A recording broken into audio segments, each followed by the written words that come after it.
Hi guys, I'm Josh. I'm Aiden. And we are Feenixpawl. We're from Australia, but we're based in Los Angeles now, and tonight we're playing at Pasha in New York, it's one of our favourite clubs in the world to play at. By far. We're playing tonight. It's President's Day Eve, correct?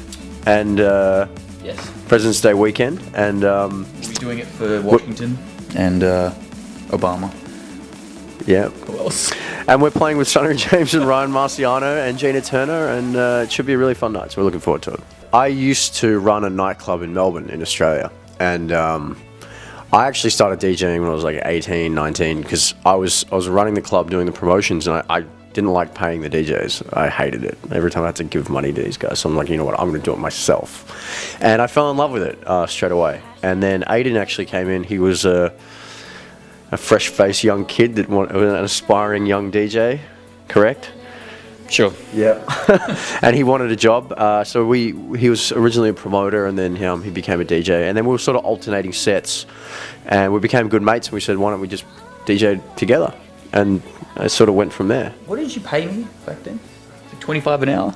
Yeah, it wouldn't be more than $50. Good times.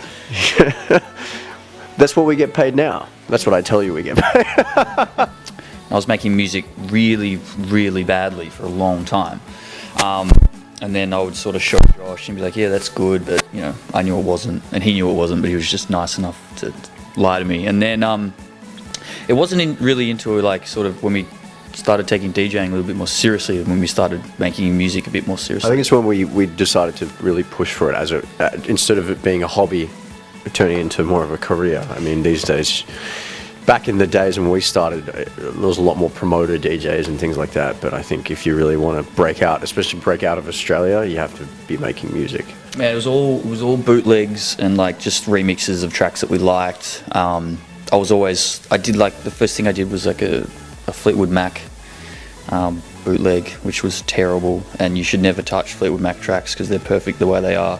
But I'm such a big Fleetwood Mac fan, and then you went and butchered one of their tracks.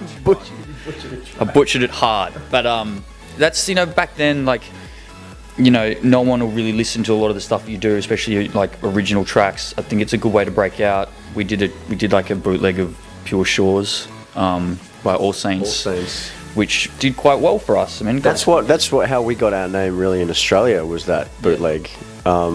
There's like when kids finish high school, they do this thing called schoolies, where people go out and... It's like spring break. It's like spring break, yeah. The weather. Apart from how cold it is right now. Yeah, flying from LA and then having a gig in Miami and then staying on the beach and then flying straight into New York. It's a bit of a shock to the system. But New York, every time we've partied in New York, I think they just love to rave, and they take it to that next level of just sweatiness and just really getting involved with music. It's kind of what we're used to because, you know, in Australia there's not really bottle service. You can't do that. It's like technically it's illegal. So bottle service clubs aren't really necessarily our thing, and every time we come here and we play sort of at Pasha, it's like a proper rave, you know. There's a massive dance floor, that's what people come for. That's why we love it so much. You know, it's dirty, it's underground, it's so much cooler. Whereas, you know, a lot of the bottle service places aren't really our thing. Not to say that we don't play there, but, you know, Pasha as a club. To be playing to people with like sunglasses and tank tops on, you know what I mean? Like you don't see that at the bottle service clubs. And to go to, when we went and saw Dirty South at, is it Governor's Island? Yeah. And that show was insane. And it's just, you just see the people that have a real passion for the music. Screws around. Like, no one screws around here. So you want cab? Yeah, let's go cab. Let's go. And it's like just straight away. It's like no one's really that relaxed here. Everyone's just like go, and it's nice. But you know, after a week, I get real tired. I just need a break. You get a different vibe from both types of gigs. I think if we play at a festival and it's 30,000 people or something on one stage, it's an amazing experience. Like, you get tingles like the whole time, but it's not really a personal thing. Like, you're quite far away from people, and it sort of seems surreal most of the time. Whereas if you play at a 300-person venue that's just packed and there's like people on top of you, that's just a completely different type of experience. So, you know, we love them all, but they're all completely different. Like, and we play differently. I think one thing I love about festivals is you can experiment a little bit more with music as well. Not going anywhere. You're not going to clear them off the floor. Yeah, exactly. Well, you might, but. So I enjoy that aspect of the festivals, but yeah, they're both completely different vibes altogether. We can manage off too, but every now and then we like to. I mean, if we've got extra ones there, we'll use them, maybe throw an a cappella on something. But a lot of the stuff that we do is all pre-edited. Like we make a lot of mashes and edits. Perfect. Like there's obviously good things about doing things live, but you know, if when we do something, we want to do it properly, and you don't want to screw up. It might be 1:30 in the morning. You might have had a couple of drinks, and then you don't want to be looping too many a cappellas. I can tell you that much. But I don't want him looping too many a cappellas. We go back to back, and we just on the same side every time. Yeah, I'm always on the left, he's always on the right, and it's actually quite confusing because, like, there's one gig he was sick, and so I went and played it.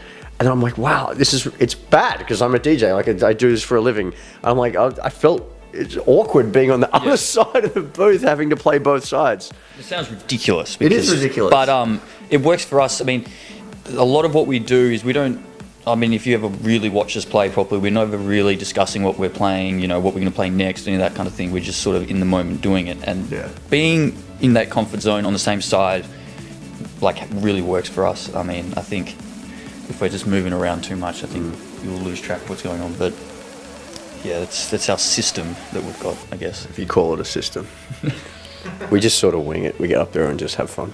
We've used everything at one point or another. We always tend to use Logic for a little bit, and then we went back to Ableton. And I mean, I think I was swapping programs for a while. I went to Logic and Cubase, and I would always blame something for my terrible production. I was like, oh, it's just Ableton, it's just shit. I need to move on to Logic. The sound engine's better. And then I realised that it wasn't the sound engine, it's just how terrible I was. So it made me get better. So we always went back to Ableton, find it a lot easier.